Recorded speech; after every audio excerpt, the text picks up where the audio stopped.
Puji Bapak Yahweh, kita melanjutkan pengajaran ya.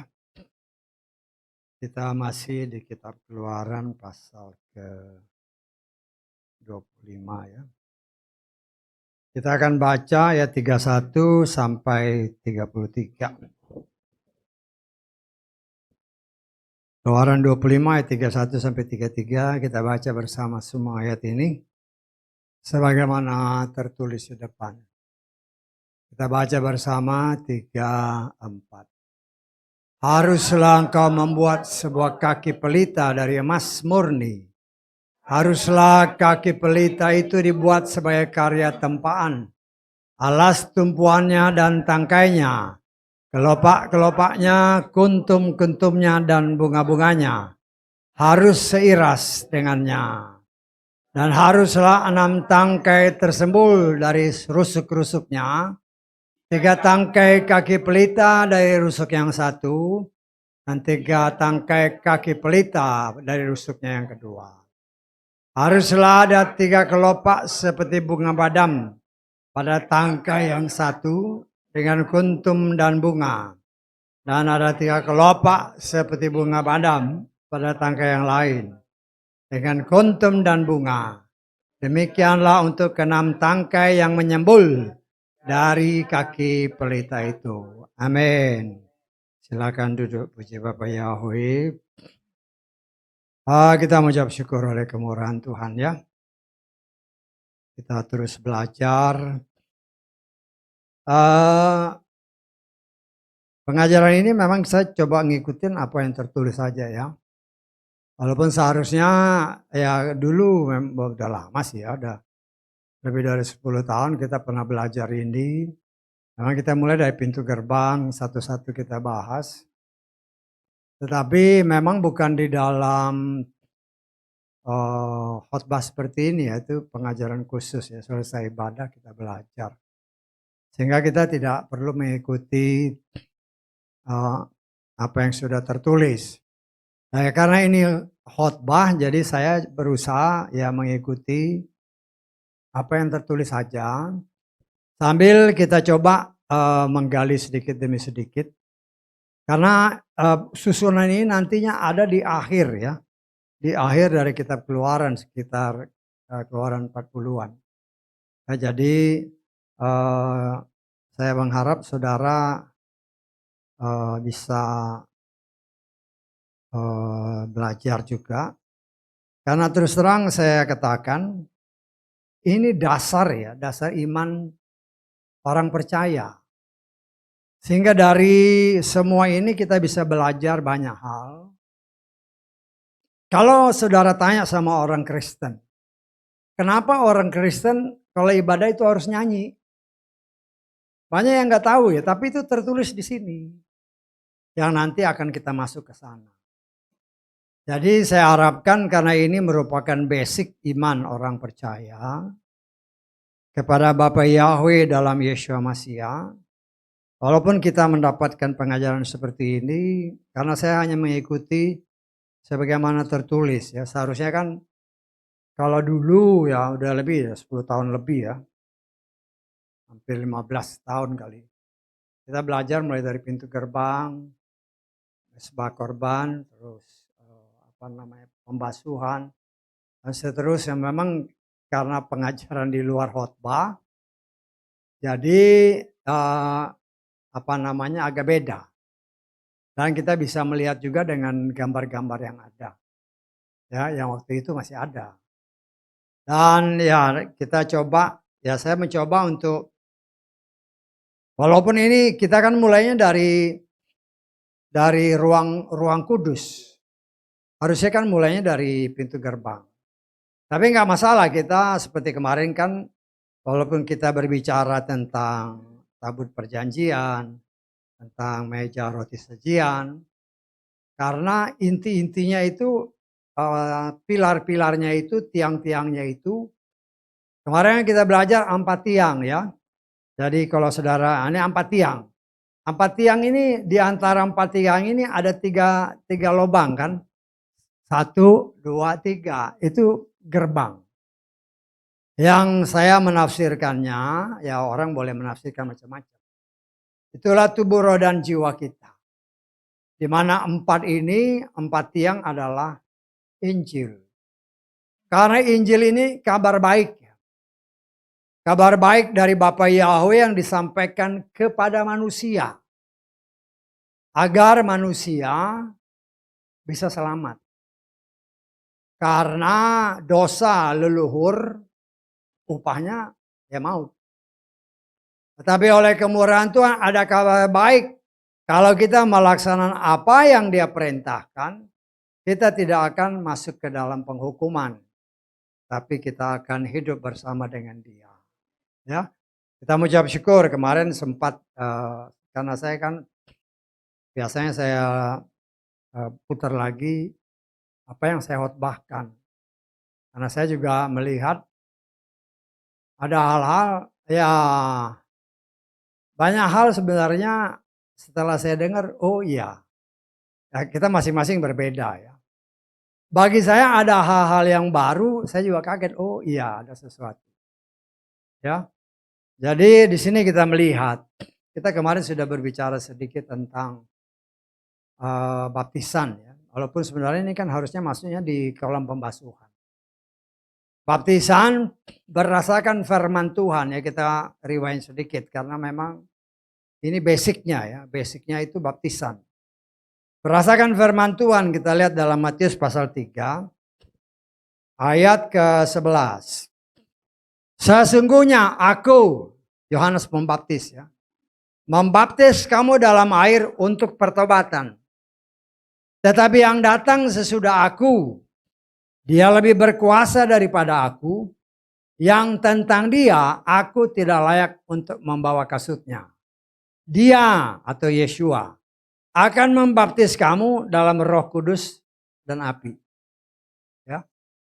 Jadi baptisan itu yang kita kenal, saya ulang sedikit ya. Ada 3 macam baptisan. Manusia terdiri tubuh, roh, dan jiwa. Ya. Ini semua harus dibaptis, harus dimandiin, harus dibersihkan. Karena sudah cemar ketika nenek moyang kita dulu ditipu sama si setan. Ya. Karena itu ya minggu lalu kita sudah berbicara tentang baptisan tubuh. Itu sudah. Ya. Selama caranya benar dan namanya benar, ya sudah, nggak perlu diulang-ulang. Ya, karena ada orang yang ya mungkin karena mengejar target, ya akhirnya waktu ada orang, Pak, saya dibaptis dalam ya sebenarnya saya di sini kita baptis ini kan dalam nama Bapa, Anak, dan Roh Kudus, di dalam nama Bapa Yahweh, di dalam nama Yeshua HaMashiach. Wah itu kurang, harus ada nama Roh Kudusnya. Ngawur. Hati-hati ya, kelihatannya benar. Yang penting itu memang dalam praktek kami ya, memang ada nama Bapa, Anak, dan Roh Kudus dan nama Bapa Yahweh. Tetapi itu sebenarnya hanya tambahan aja. Karena firman Tuhan menyatakan, kita lihat Kisah Rasul pasal kedua. Ayat ke 37 dan 38. Supaya jangan kita gampang tertipu ya. Banyak orang yang mengejar target tentang baptisan. Karena menganggap baptis selamat. Itu yang harus kita hati-hati. Setelah mendengarkan mereka tertusuk dalam hati lalu berkata kepada Petrus dan rasul-rasul lainnya, hai para pria, saudara-saudara, kami harus melakukan apa? Perhatikan ayat 38. Petrus menjawab kepada mereka, bertobatlah, biarlah masing-masing kamu dibaptiskan atas nama Yeshua Mashiach. Cukup nama ini aja. Memang dalam prakteknya seperti yang saya katakan tadi, saya bilang dalam nama Bapa, Anak, dan Roh Kudus, dalam nama Bapa Yahweh, dalam nama Yeshua. Tapi kalau ada orang lain baptis hanya dalam nama Yeshua Mashiach, itu sudah memenuhi syarat. Tapi ada orang itu salah, itu pengajar sesat, itu hati-hati begitu. Ya. Dan ya sayangnya anak-anak Tuhan ya asal ngikut aja. Baca firman supaya jangan ketipu karena banyak hamasia-hamasia palsu. Yang penting itu nama Sang Juru Selamat. Kita baca lagi dalam Kisah Rasul pasal ke-19 supaya kita ngerti dan jangan tertipu dengan ya pengajaran-pengajaran yang gak benar. Ya. Kita baca ayatnya yang kelima aja. Setelah mendengarkannya dibaptislah mereka ke dalam nama apa? Tuhan Yesus. Cukup. Itu sudah memenuhi syarat berdasarkan firman Tuhan. Jadi baptisan tubuh yang penting caranya benar, artinya diselam. Diselam itu artinya dikuburkan. Manusia lama yang sudah mati artinya bertobat terus masuk ke dalam baptisan. Menguburkan manusia lamanya di dalam adonan Yesus Masias dan bangkit lahir baru, lahir dari firman. Inilah yang Yohanes pasal ketiga menyatakan, engkau harus dilahirkan dari air dan roh. Lahir dari firman. Dalam nama Yeshua cukup Yeshua HaMasiah. Karena banyak nama Yeshua ya. Harus Yeshua HaMasiah yang diurapi. HaMasiah artinya yang diurapi. Yeshua yang diurapi berarti nama dia. Ya. Ya kalau kayak saya seperti saya kan tadi ya saya tambahin nggak jadi masalah. Nama Bapa, Anak, Roh Kudus, nama Bapa Yahweh. Oh, harus komplit. Lah, baca yang benar ayat firman Tuhan. Supaya jangan ketipu. Dan baptisan tubuh hanya satu kali. Asal caranya benar dan namanya benar. Ya. Caranya mungkin benar, namanya salah. Gak bisa. Nah, kita baca Kolose pasal ketiga ayat 17.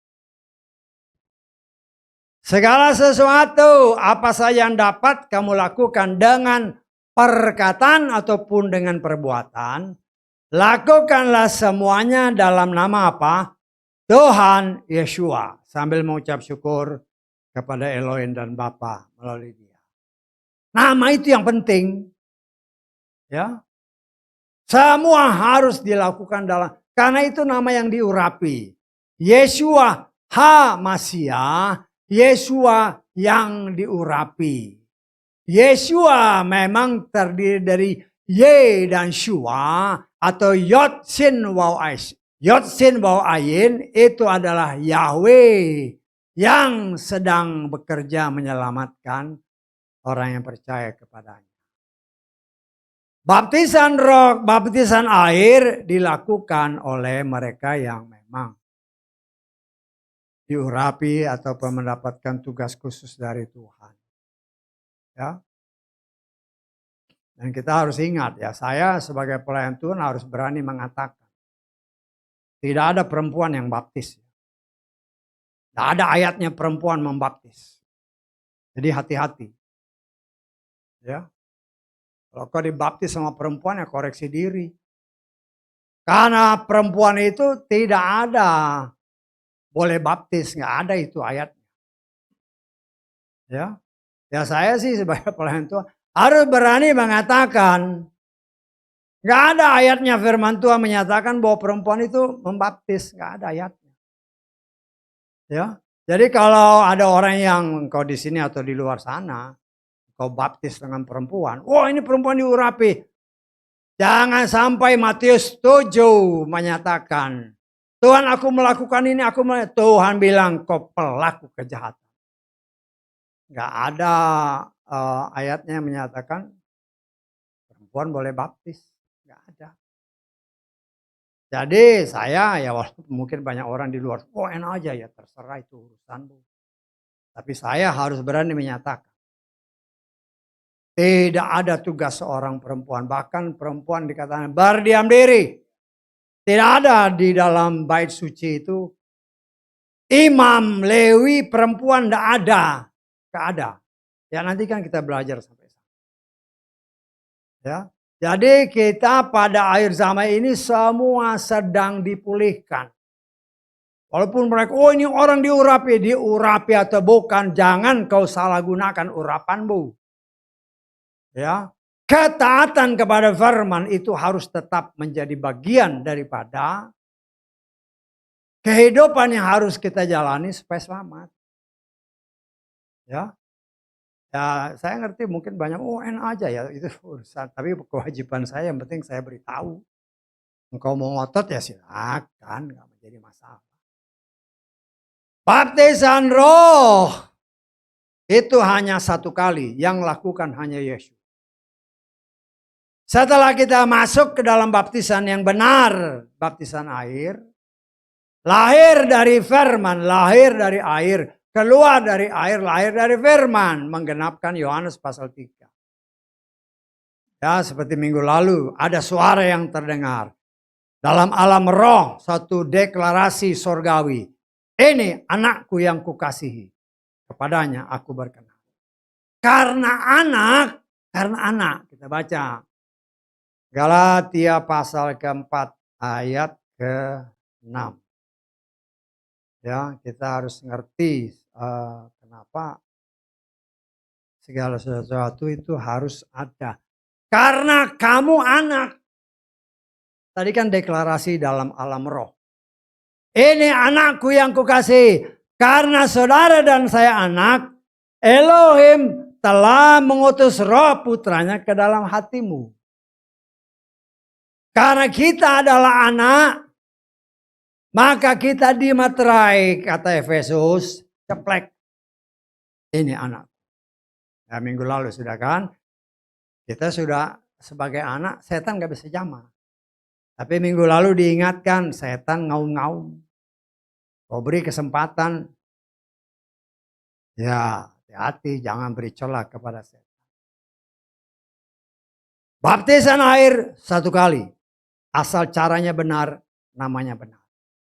Baptisan roh satu kali, hanya Tuhan Yeshua yang baptis. Ya, baptisan tubuh, baptisan roh. Tetapi baptisan jiwa banyak di luar. Oh ini setelah dibaptis ada masalah, ada gini. Oh ini baptisan api, ngawur itu nggak ada dasarnya. Ya, saya ngomong sebagai pelayan Tuhan ya belak-belakan aja. Ada tertulis, kita lihat Yeremia pasal 23. Ayat ke berapa? 29. Bukankah firmanku seperti api, firman Yahweh, dan seperti palu yang menghancurkan bukit cadas. Ingat, baptisan api, jiwa saudara dan saya, selama kita hidup, dibaptis, dibersihkan oleh firman. Bagaikan api. Selama hidup ya. Saya tanggap. Makanya minggu lalu kita sudah belajar. Ya. Kenapa anam? Kita sudah belajar kan. Manusia diciptakan pada hari ke-6.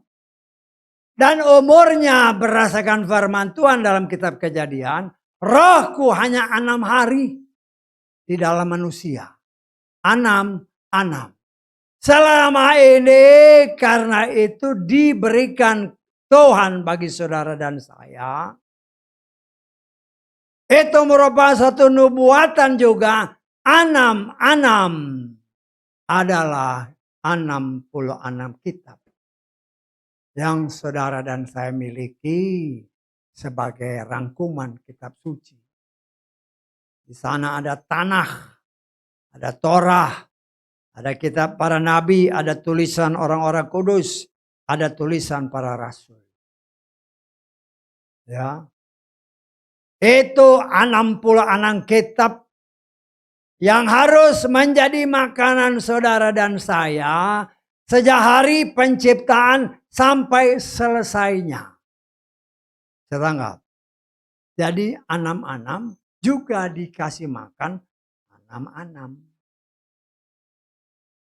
Roti dari sorga. Ya.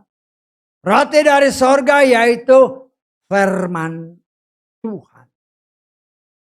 Ya, kita lihat di dalam Torah menyatakan kitab Ulangan pasal ke-8 ayat ke-3. Ini kata-kata yang dikutip oleh Yeshua ya. Ketika dia diuji sama si setan. Dia ngambil dari Torah. Ya. Dan dia atau Bapa Yahweh telah merendahkan hatimu. Membiarkan engkau lapar dan membuat engkau makan mana yang tidak engkau kenal. Bahkan leluhurmu pun tidak. Untuk membuat engkau mengerti bahwa, perhatikan ayat-ayat ini. Manusia hidup bukan dari roti saja. Tetapi oleh segala sesuatu yang keluar dari mulut Yahweh. Ini firman yang dikutip Yeshua. Ketika dia diuji sama si setan. Setelah 40 hari 40 malam ya lapar kan. Setan bilang, kalau engkau anak Bapa Yahweh, ubah batu ini jadi roti. Nah, keluarlah ayat ini. Ada tertulis. Artinya Yeshua mengajarkan saudara dan saya dalam setiap menghadapi tantangan. Ketika setan mengaum-ngaum bagaikan singa, ada tertulis, setan, aku anak Bapa Yahweh. Pergi, kau tidak punya hak mengganggu aku. Praktekkan itu dalam kehidupan kita. Ya, praktek. Ya.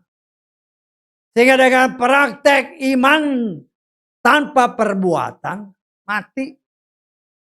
Karena itu ketika mempraktekkan, bukan karena kita setan lari, tetapi karena firman yang keluar dari mulut kita. Itu yang membuat dia lari. Sehingga nama Bapa Yahweh dipermuliakan. 66 atau 6 roti. Roti yang tidak beragi. Ya. Minggu lalu kan saya bilang kan, dari mana 6? Kenapa harus 6? Ya, bagi saya Tuhan singkapkan 6 pertama adalah manusia diciptakan pada hari ke-6. 6 yang kedua, umur manusia.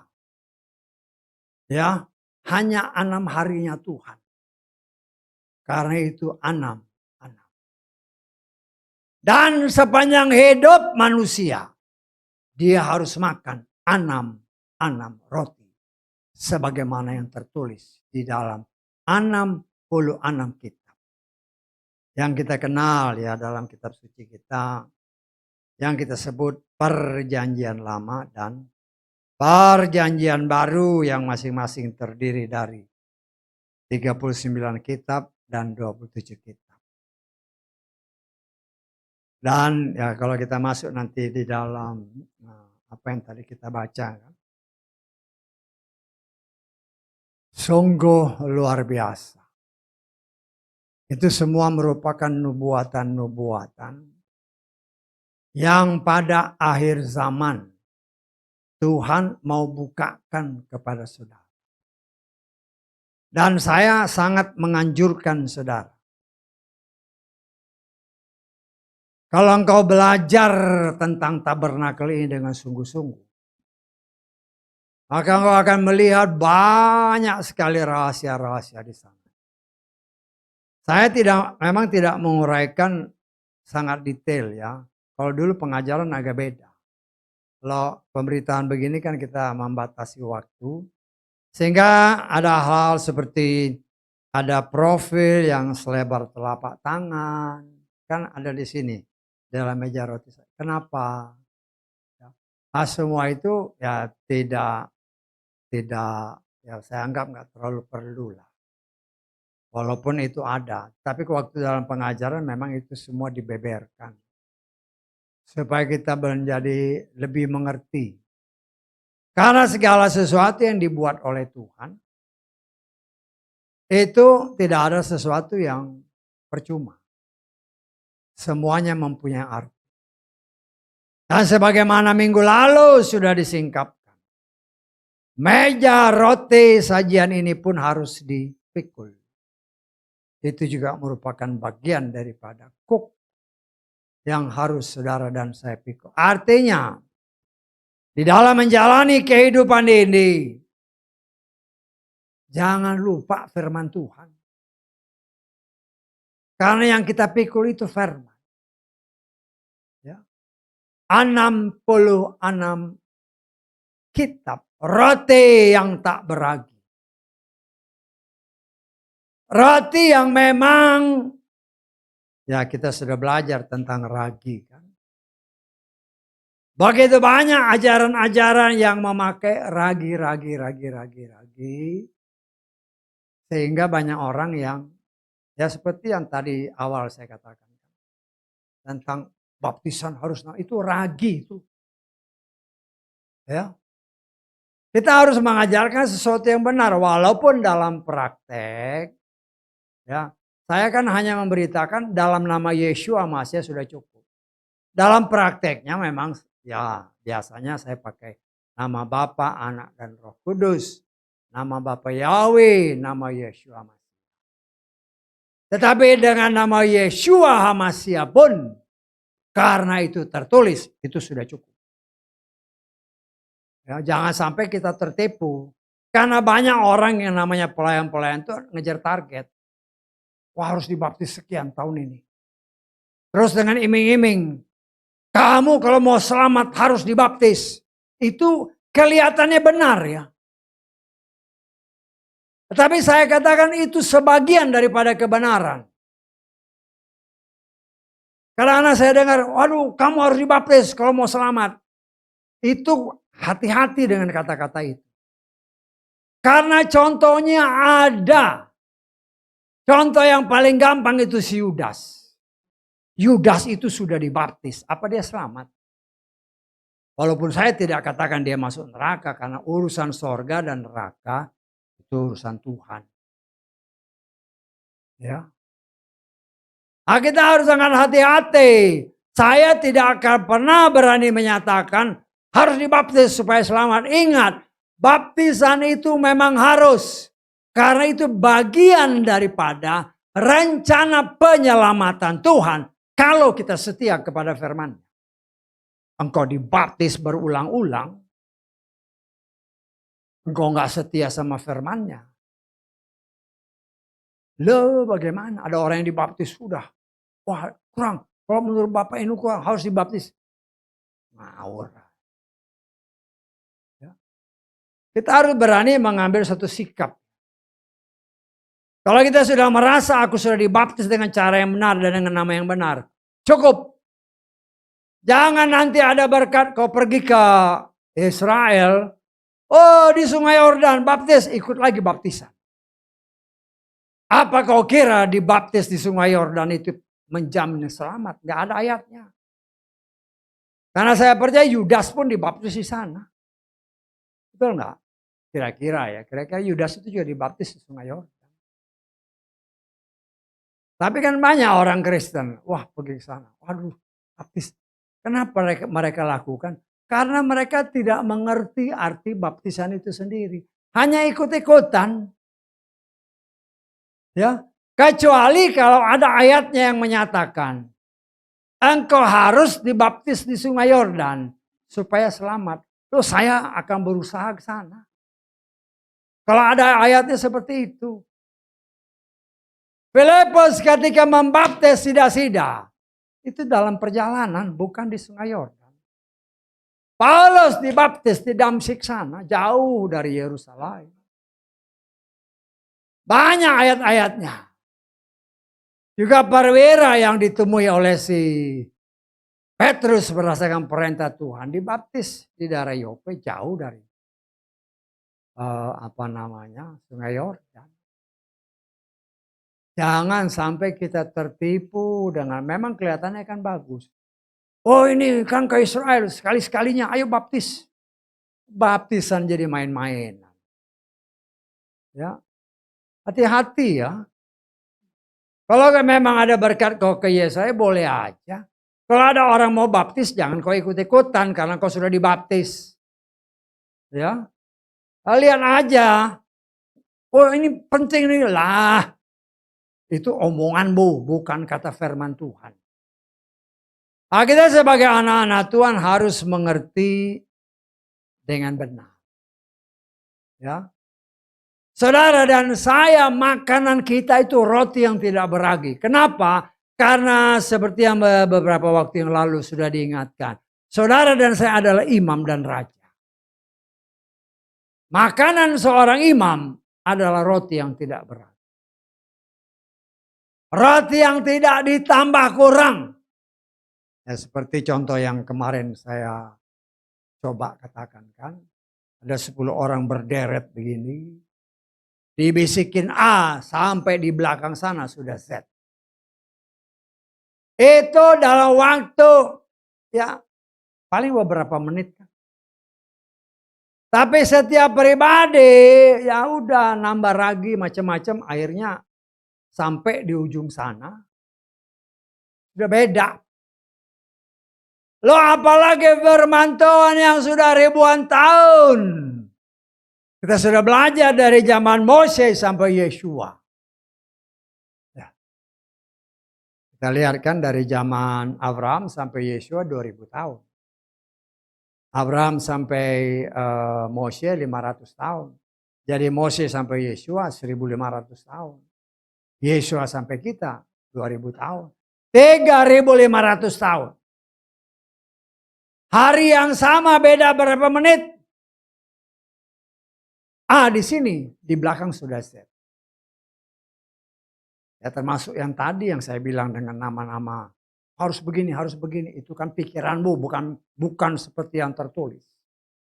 Nah, saya mengajarkan kepada saudara, mengingatkan kepada saudara.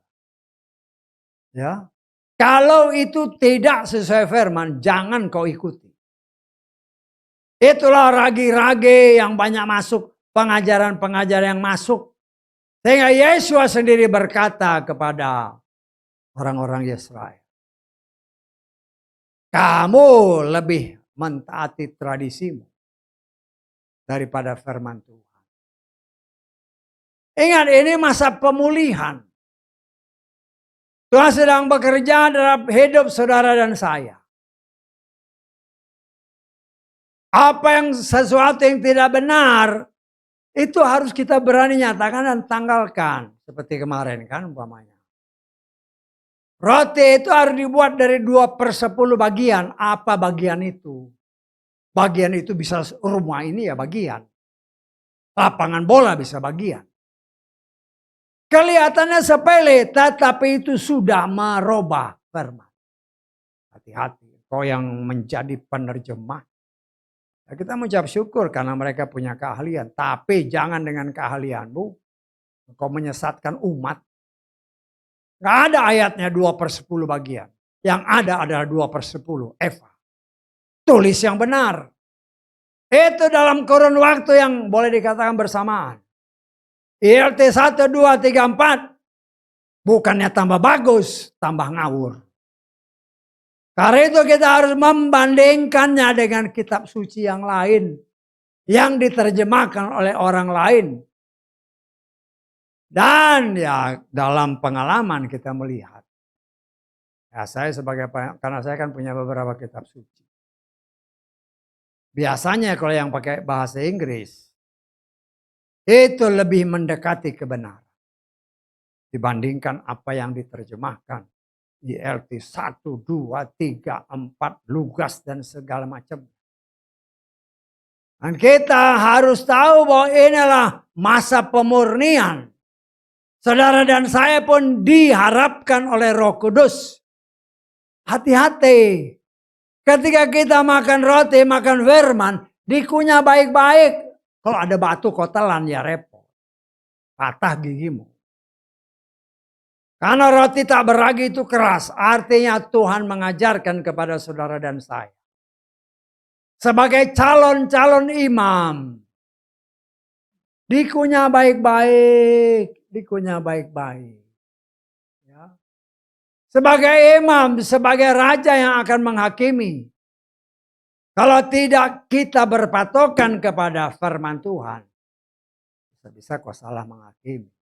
Karena yang menghakimi itu bukan kita lagi. Tapi firman yang hidup di dalam kita. Itulah yang menghakimi. Ya Tuhan hanya pakai tubuh kita. Tubuh kemuliaan. Tetapi yang menghakimi adalah firman Tuhan. Nah, kita belajar roti sajian itu memang harus dipikul.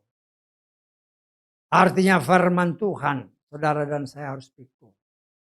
Saya menghimbau saudara, bacalah firman Tuhan. Supaya jangan kau ketipu sama, karena Yesua sudah bilang. Pada akhir zaman dimunculkan hamasia-hamasia palsu. Guru-guru palsu. Pelayan-pelayan palsu, pendeta-pendeta palsu. Dan itu nyata ada saat ini. Ya. Bagaimana kita tahu itu palsu kalau kita tidak punya yang benar? Palsu dan benar itu kan harus ada patokannya. Dan kita punya patokan, ada tertulis. Yang tertulis saja pun masih kadang-kadang melenceng. Ya. Sehingga kita sebagai umat Tuhan dilatih oleh Tuhan dengan hikmat yang Tuhan beri. Ingat, Roh Kudus itu yang mengajar kita. Dia tahu perbakalan kita cuma ini, kitab suci ini. Dialah yang mampu mengajarkan kepada kita, ini begini, ini begini, ini begini, ini begini. Dan dari tempat ini kita berani menyatakan. Ada banyak Yesua lain yang tidak pernah kami beritakan. Itu yang paling tenar sekarang. Karena para rasul pasti memberitakan nama Yesua. Nama Ibrani. Tetapi yang muncul nama Yesua yang lain. Yang tidak pernah kami beritakan. Nah, saya sangat mengucap syukur. Saya kadang-kadang baca, luar biasa ini. Ya. Nah, kita ingat, baca lagi lah 2 Korintus pasal ke berapa? 11. Ayat keempat. Ini ragi-ragi seperti ini kalau kita tidak hati-hati bisa bahaya ya. Sebab sesungguhnya kalaupun ada yang memberitakan Yesua yang lain, bukan sampai di situ aja, yang tidak pernah kami beritakan. Ini yang ngomong Rasul Paulus, orang Ibrani asli. Dan bahasa Ibrani tidak mengenal nama Hamasya yang lain kecuali Yesua. Tetapi yang populer sekarang bukan nama Yesua. Malah kalau bilang Yesus itu sesat. Lah. Berkali-kali dari tempat ini kau bukalah HP-mu daripada kau pakai untuk ngeliat-ngeliat yang gak benar. Bukalah lagu-lagu Ibrani. Orang Ibrani itu kalau nyanyi pakai bahasa Ibrani. Jangan bahasa Inggris ya. Bahasa Ibrani pakai nama apa dia? Pasti Yesua. Karena nama Yesua itu ada artinya. Disitulah kita sebagai anak Tuhan. Karena kita mau mengunyah roti tak beragi ini.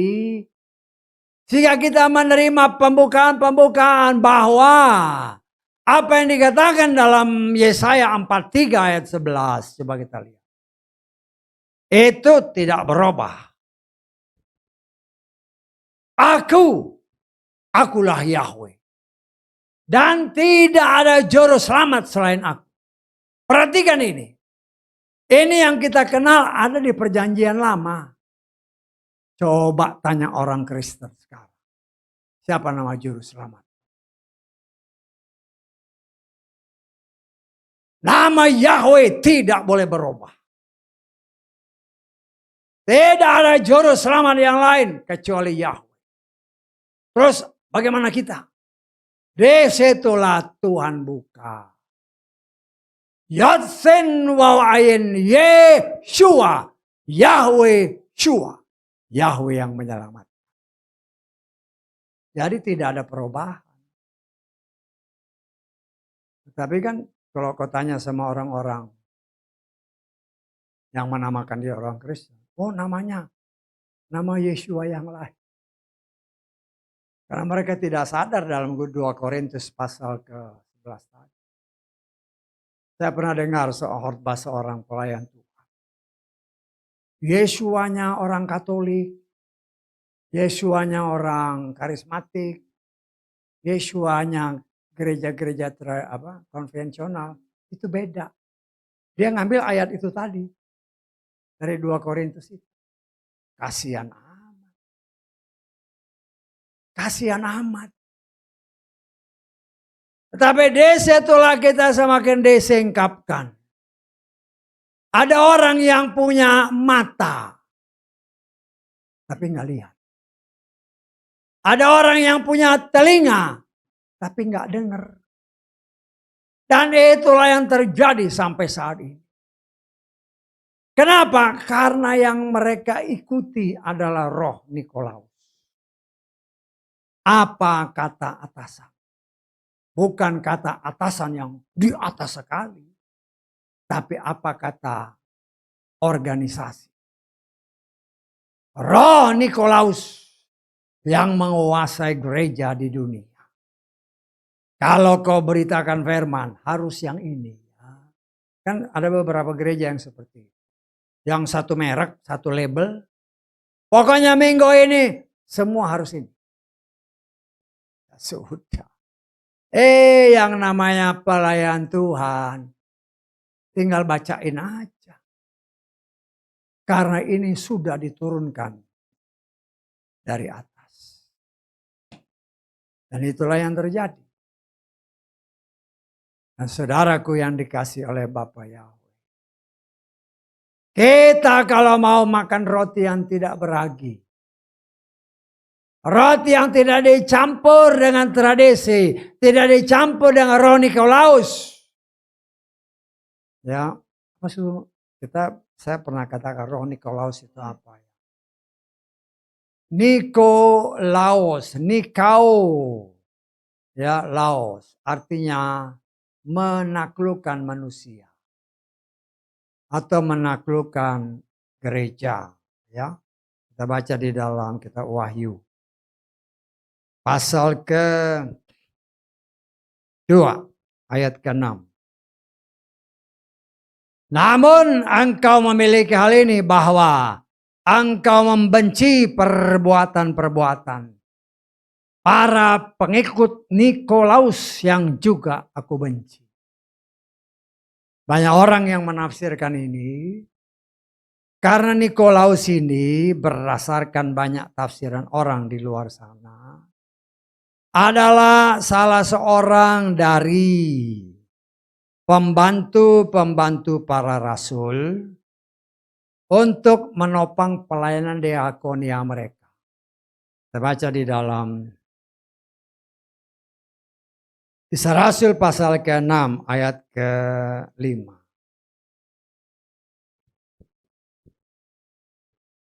Firman itu memuaskan di hadapan segenap kumpulan orang itu dan mereka memilih Stefanus seorang yang penuh iman dan Roh Kudus, Filipus, Prokorus, Nikanor, Timon, Parmenas, Nikolaus seorang proselit dari Antioquia. Proselit artinya orang non-Yahudi tetapi percaya kepada Tuhannya orang Yahudi. Nah, mereka menganggap ini Nikolaus ini. Saya menafsirkannya beda. Ya. Karena Nikolaus ini memang namanya sama. Artinya sama. Tetapi apa yang dikatakan di dalam gereja, di dalam Wahyu pasal 2 tadi. Ya. Nikolaus ini kerjanya bagus. Tapi di sini dikatakan pengikut Nikolaus yang dibenci oleh Bapaknya. Kenapa? Karena Nikolaus yang berarti Nikau itu menaklukkan. Laos itu manusia atau gereja. Ya. Ketika para rasul disebar kemana-mana. Ya, loh, orang ahli Farisi, Saduki merasa ditinggal. Karena mereka orang-orang Yahudi banyak ikut para murid. Timbullah satu teknik cara. Bagaimana supaya orang-orang ini bukan mengikut para rasul, tetapi mengikut mereka. Sehingga mereka mengambil suatu cara menekan para rasul. Bahkan membunuh. Karena itu Tuhan katakan, aku membenci pengikut Nikolaus. Karena mereka mengajarkan bukan takut kepada Tuhan, tetapi tunduk kepada aturan manusia yang ada sampai saat ini. Firman Tuhan diabaikan.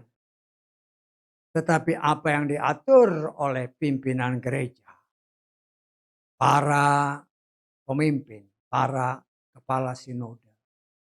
Ini harus begini, yang ikut semua. Ya, firman Tuhan begini, kamu mau ikut firman atau mau ikut perintah sinode? Saya tahu nggak maksud saya? Dan itulah yang sedang Tuhan pulihkan. Supaya kita bukan takut kepada perintah manusia. Tapi takut kepada apa yang tertulis. Karena apa yang tertulis itu yang menentukan apakah kita selamat atau binasa. Kita sebagai anak-anak Tuhan, kita sedang belajar. Kita menghormati semua orang. Ya. Tetapi kalau itu sudah menyangkut keselamatan. Keselamatan itu urusan pribadi. Ya, mana yang lebih kau taat? Aturan gereja atau ada tertulis? Nah, saya sebagai pelayan Tuhan juga hanya bisa menyodorkan kepada kita yang ada di sini dan kau yang mendengar di luar sana. Karena itu saya menghimbau, bacalah firman Tuhan. Bukan saya katakan peraturan gereja itu sesat, tapi banyak juga yang tidak sesuai. Kalau dia tidak sesuai, jangan kau ikuti. Jangan kau ikuti. Ya. Karena itu ya khususnya di Indonesia lah. Kitab suci. Wah. Kalau nama baptis itu ditulis artinya sesuai dengan apa yang sebenarnya. Banyak gereja yang merasa rugi. Kalau ditulis kamu harus diselam. Banyak gereja yang nggak nyelam. Bisa datang nggak maksud saya? Karena mereka punya kuasa, punya pengaruh. Jangan diterjemahkan kayak gitu, nanti saya rugi. Betul nggak? Padahal itu firman. Jelas dalam kitab Roma pasal 6. Engkau harus dikubur, harus dibaptis. Karena baptisan itu melambangkan penguburan manusia yang lama. Dan kelahiran ciptaan yang baru. Ya. Apalagi? Jangan pakai nama Yahweh. Ya. Kan sama aja. Ya sudah. Tapi kita melihat bahwa pemulihan yang sedang Tuhan kerjakan. Manusia boleh mencegahnya. Tetapi kehendak Tuhan haruslah terjadi.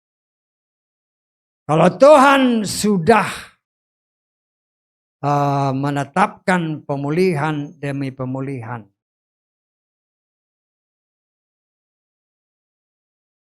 untuk umat Tuhan mengikuti apa yang Tuhan perintahkan, maka itu akan terjadi. Ya. Itu akan terjadi sehingga ya kita melihat di sini bagaimana akhir zaman kan mulai banyak terpisah-pisah antara penyembah Yahweh dengan non penyembah Yahweh. Mulai itu sesat. Padahal di sorga, haleluya.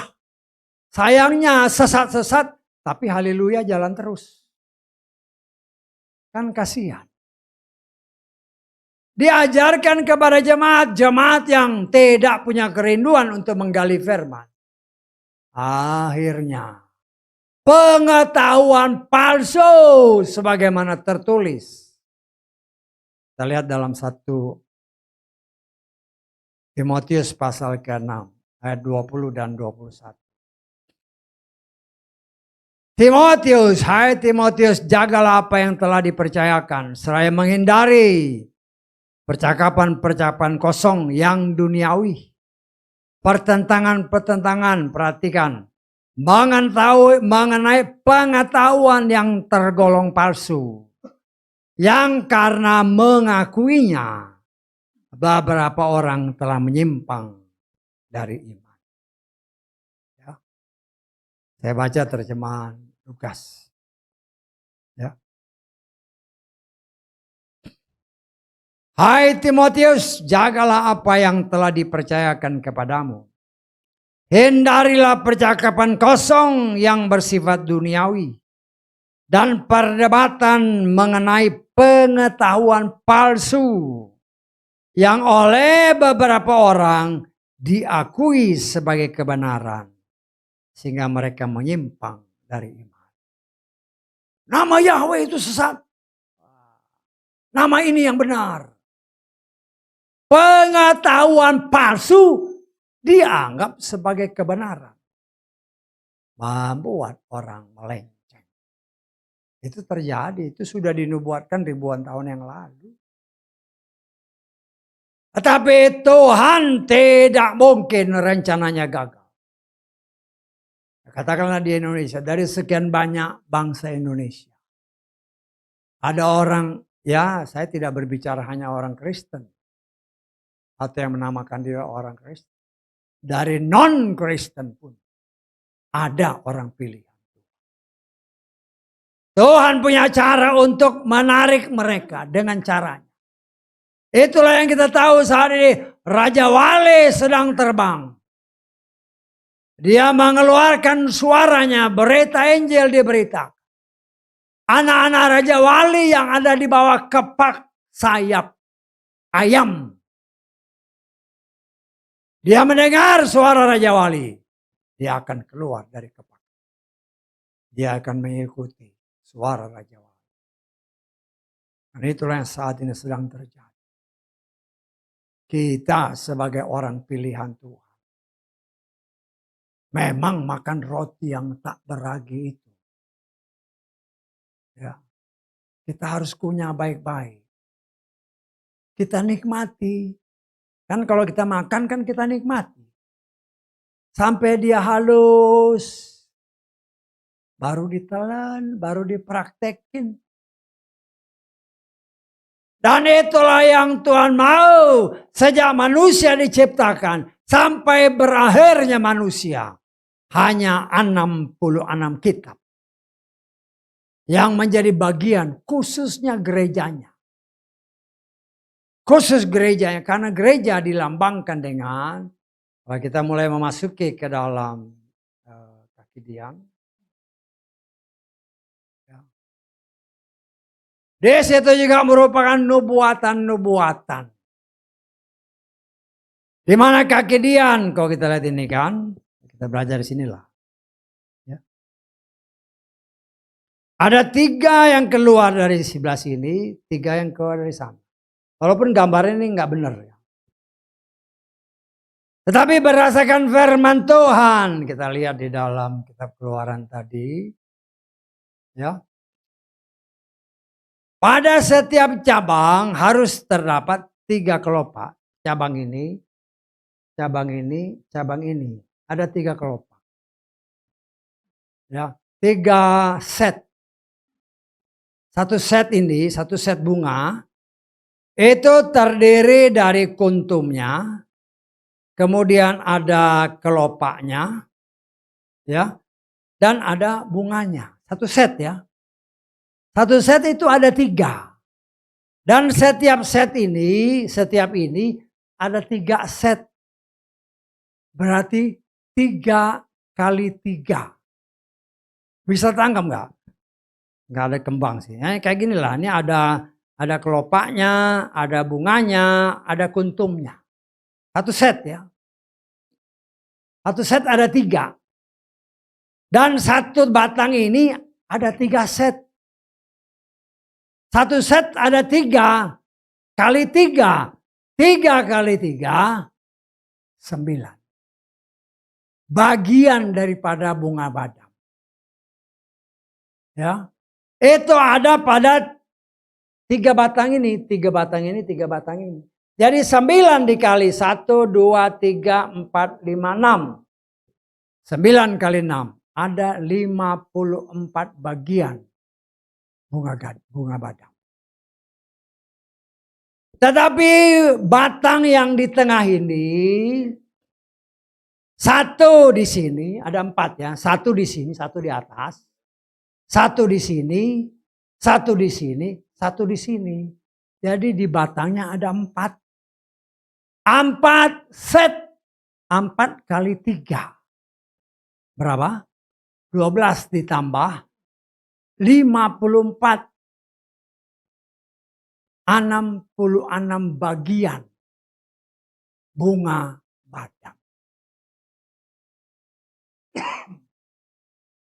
Bunga badam adalah bunga yang dipilih Tuhan dan yang dipilih oleh manusia. Ketika para tua-tua Israel berontak, pengen jadi pemimpin, Tuhan bilang kepada 12 ketua masing-masing suku, ambil 1 tongkat, taruh di tabut. Besoknya akan terlihat tongkat siapa yang berbunga. Itulah yang Tuhan pilih. Dan firman Tuhan memang membuktikan. Ya, kalau kita lihat aja lah ya. Kita lihat supaya ada gambaran. Kita lihat Bilangan 17. Mulai ayat ke-6. Berbicara Mose kepada Bani Israel dan semua pemimpin mereka. Memberikan 1 tongkat kepunyaan setiap pemimpin. Menurut rumah ayahnya. 12 tongkat. Dan tongkat Harun ada di antara tongkat-tongkat mereka. Mose meletakkan tongkat-tongkat itu di hadapan Yahweh di dalam kemah kesaksian. Terjadilah pada keesokan harinya bahwa Mose masuk ke dalam kemah kesaksian dan tampaklah tongkat Harun bagi keluarga Lewi telah bertunas dan mengeluarkan kuncup dan mengembangkan bunga, menghasilkan apa? Buah badam. Tuhan telah memilih buah badam untuk membuktikan bahwa Harunlah yang dipilih untuk memimpin sebagai imam. Ya. Sehingga di sini kita melihat, yaitu cara Tuhan, ya. Cara Tuhan untuk menentukan apa yang Dia kehendaki. Ya. Supaya kita mengerti dengan benar bahwa segala sesuatu, kita Kejadian pasal 43 ya. Ayat ke berapa? 11 ya. Hanya untuk menunjukkan bahwa bunga badam itu yang dipilih. Lalu Israel ayah mereka berkata kepada mereka, jika demikian maka perbuatlah ini. Ambillah dari hasil terbaik negeri ini dalam wadah-wadahmu. Bawalah kepada orang itu sebuah persembahan. Sedikit balsam, sedikit madu, rempah-rempah, mur, kacang-kacangan, dan apa? Buah badam. Jadi buah badam itu dipilih oleh Tuhan dan dipilih oleh orang pilihan Tuhan. Membantu kekidian. Kekidian berdasarkan Wahyu pasal ke-1. Ya, kita baca Wahyu pasal 1 ayat ke berapa itu? Ayat ke-20. Rahasia ketujuh bintang yang telah engkau lihat pada tangan kananku dan ketujuh kaki pelita emas itu. Perhatikan. Ketujuh bintang itu adalah malaikat-malaikat ketujuh gereja. Ketujuh kaki pelita yang telah engkau lihat adalah ketujuh gereja. Kita ada zaman gereja terakhir, gereja Laodikia. Ya. Gereja itu lambangnya ini, kaki pelita. Walaupun banyak di luar sana lambangnya salib. Ya, nggak sesuai. Ya tapi ya itu kan pilihan masing-masing, nggak boleh-boleh aja. Dengan tafsiran masing-masing. Tetapi gereja dilambangkan sebagai kaki dia. Kenapa? Supaya kita mau dipakai oleh Tuhan untuk menerangi dunia. Karena dunia yang saudara dan saya hidupi sekarang sudah sangat gelap. Tetapi dia mau ada tertulis jadilah terang. Jadilah seperti bentang-bentang, kata kitab Filipi pasal kedua. Ayat ke-15. Supaya kamu menjadi tak bercela dan tak tercemar sebagai anak-anak Elohim. Yang tanpa salah di tengah-tengah generasi yang bengkok.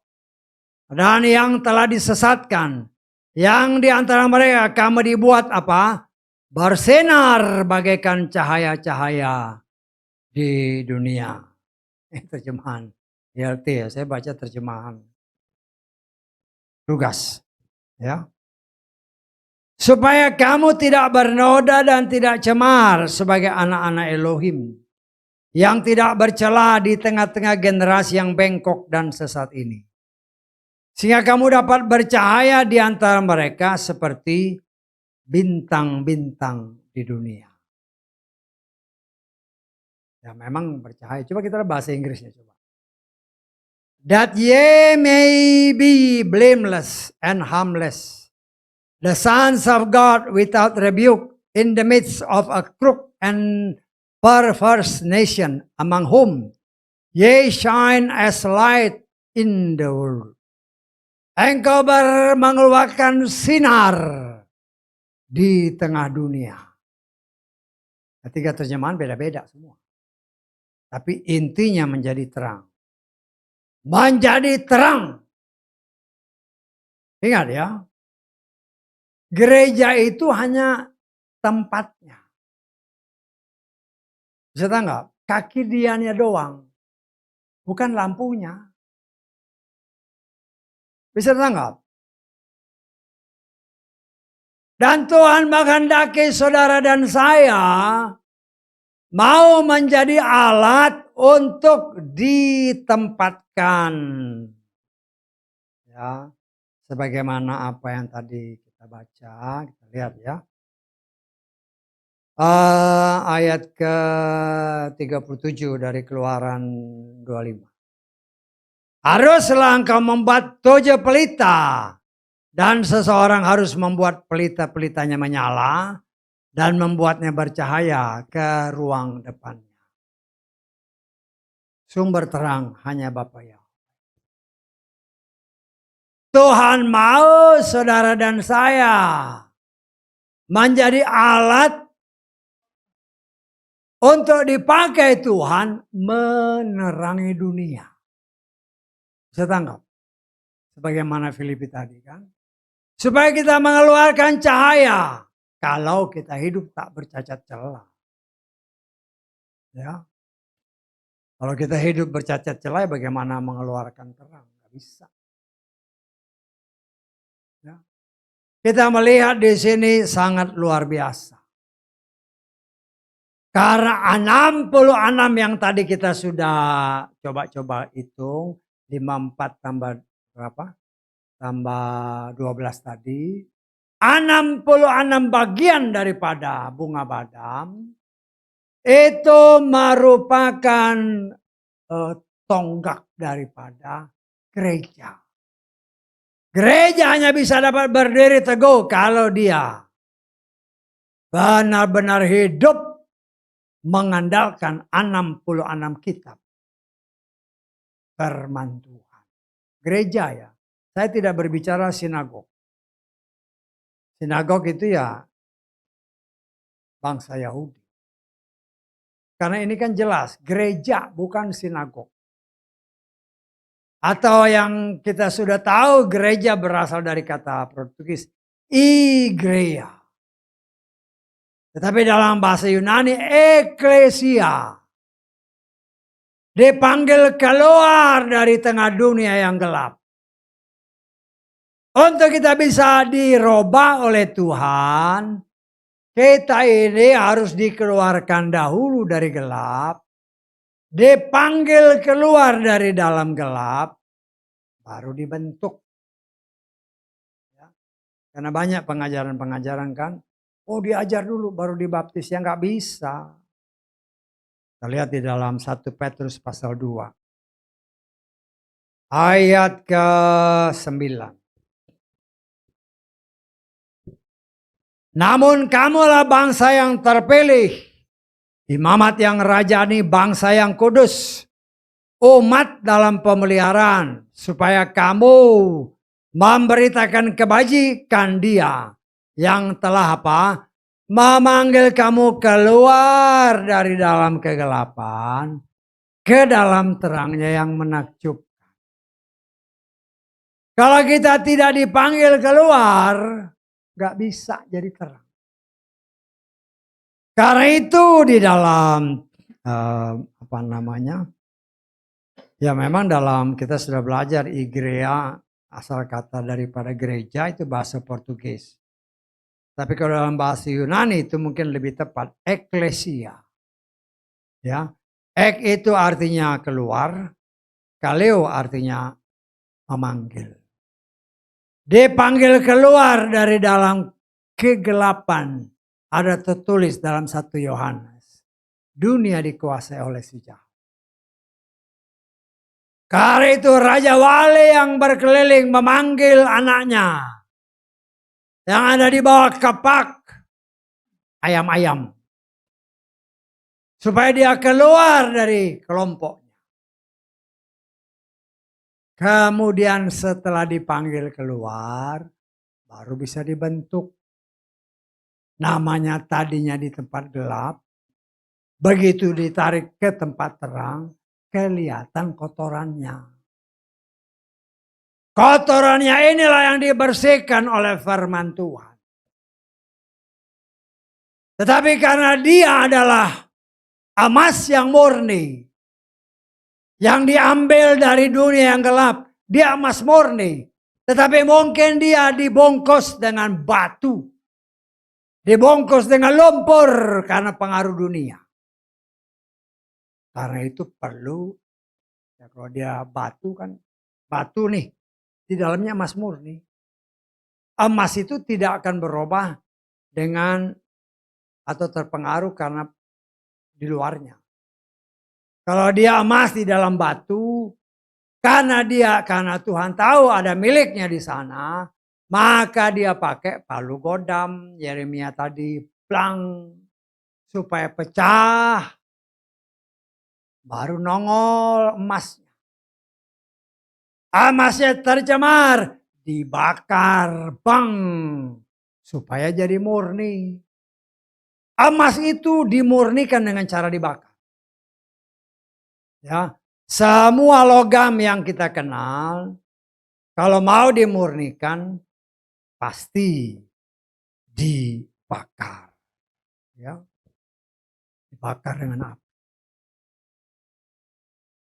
Setelah dibakar kan dia meleleh, baru gampang dibentuk sesuai kehendak Tuhan. Itulah yang Tuhan kehendaki dalam kehidupan saudara dan saya. Karena berbicara, apa namanya, kaki pelita. Tuhan memanggil saudara dan saya. Apakah kita mau jadi alatnya Tuhan? Ditempatkannya pelita-pelita itu, dipercayakannya kepada kita untuk kita menerangi dunia yang gelap. Ya, itu terserah masing-masing. Bisa tangkap maksud saya? Ingat, Tuhan tidak pernah memaksa. Tetapi di dalam hati kita ada roh Bapa Yahweh di dalam kita yang diingininya dengan cemburu. Karena itu kalau saudara dan saya adalah orang pilihan Tuhan yang memang dia sudah tetapkan untuk diselamatkan. Dia punya berbagai macam cara untuk menarik kita keluar dari tengah dunia. Diproses dengan namanya ya kalau tadi dipalu, sakit dipalu. Apalagi dibakar, sakit bagi daging. Ya. Karena itu Yesus berkata, matikanlah daging. Sehingga ketika engkau digetok sama firman, ya tenang-tenang aja.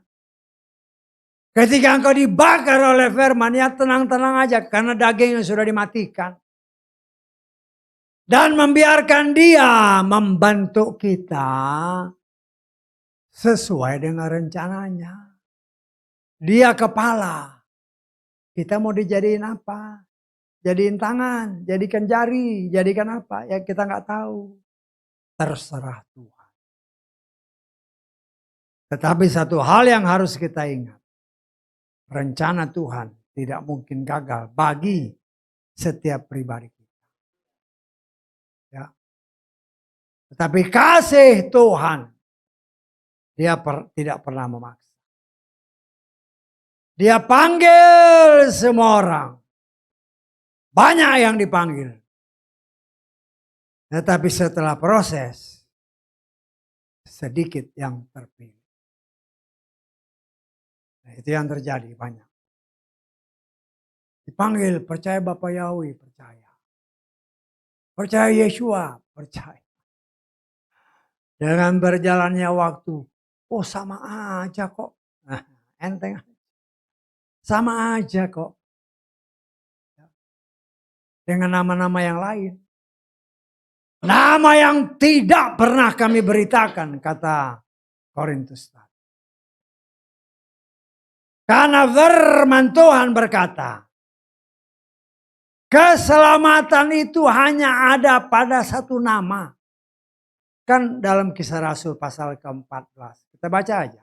Pasal ke-4 ayat ke berapa itu? 12. Kisah Rasul pasal 4 ayat 12. Supaya kita mengerti, jangan sampai kita ketipu dengan berbagai macam tipuan-tipuan sejahat. Keselamatan tidak ada pada siapapun yang lain. Karena di kolong langit ini tidak ada nama lain yang telah diberikan kepada manusia. Yang di dalamnya kita dapat diselamatkan. Siapa yang ngomong ini? Rasul. Betul nggak? Rasul yang ngomong ini, yang nulis.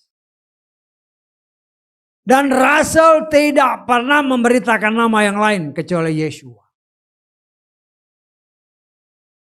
Ya kita belak-belakan aja. Walaupun banyak orang di luar, ini nama diakui oleh seluruh dunia. Tidak mungkin dibinasakan. Ingat zaman Nuh, Yeshua berbicara. Akhir zaman seperti zaman Nuh. Kan itu tertulis. Ya. Bukan sembarangan. Kalau Tuhan bilang itu ya itu terjadi. Kita lihat. Matius 24. Ayat ke-37. Dan sebagaimana pada zaman Nuh. Demikian pula lah kedatangan anak manusia akan terjadi. Ya. Zaman Nuh. Ya. Ada berapa miliar? Ada yang menafsirkan. Pada zaman Nuh itu sudah lebih dari 5 miliar manusia di muka bumi. Ya mungkin banyak orang bertanya, apa mungkin? Nah, saya menafsirkan. Ya, pada waktu dulu, boleh dikatakan hampir sangat jarang perempuan itu anaknya cuma 1-2. Biasanya banyak anak kembar. Bahkan sampai sekarang dibuktikan kan. Ada ibu-ibu yang punya anak sampai puluhan. Karena itu memungkinkan apabila salah seorang, saya pernah baca satu buku. Dia menafsirkan pada zaman Nuh. Manusia sudah lebih dari 5 miliar. Bahkan mungkin 10 miliar. Tafsiran. Kalau katakanlah jangan banyak-banyaklah. Katakanlah 5 miliar. Atau sama dengan penduduk sekarang berapa? 8 miliar. Hanya 8 orang yang selamat. Artinya Tuhan tidak peduli dengan sekian miliar orang. Kalau mereka tidak menyembah kepada Bapa Yahweh, dibinasakan. Dan itu Yeshua ingatkan sama seperti zaman Nuh. Berapa miliar manusia sekarang? Tuhan gak sayang. Gak sayang dia. Engkau tidak percaya kepada yang menciptakan engkau. Habis. Habis. Karena hanya nama itu yang menyelamatkan. Tuhan setia sama firman. Nama yang mana? Itu yang harus kita cari. Itulah nama yang diberitakan oleh para rasul. Para rasul memberitakan nama apa? Dia pasti pakai nama Ibrani. Jangan ditipu dengan apa yang dipamerkan oleh si Pontius Pilatus. Ada nama Yesus. Ada nama Yesus. Nah itulah yang banyak dipilih orang. Sehingga kalau kau tanya orang di luar sana, orang Kristen. Di salib itu tulisannya apa? INRI. INRI. Padahal jelas firman Tuhan katakan. Ada 3 bahasa. Kenapa enggak ada nama Ibraninya? Itulah pekerjaan setan melalui Pontius Pilatus. Penguasa. Supaya nama Yahweh hilang.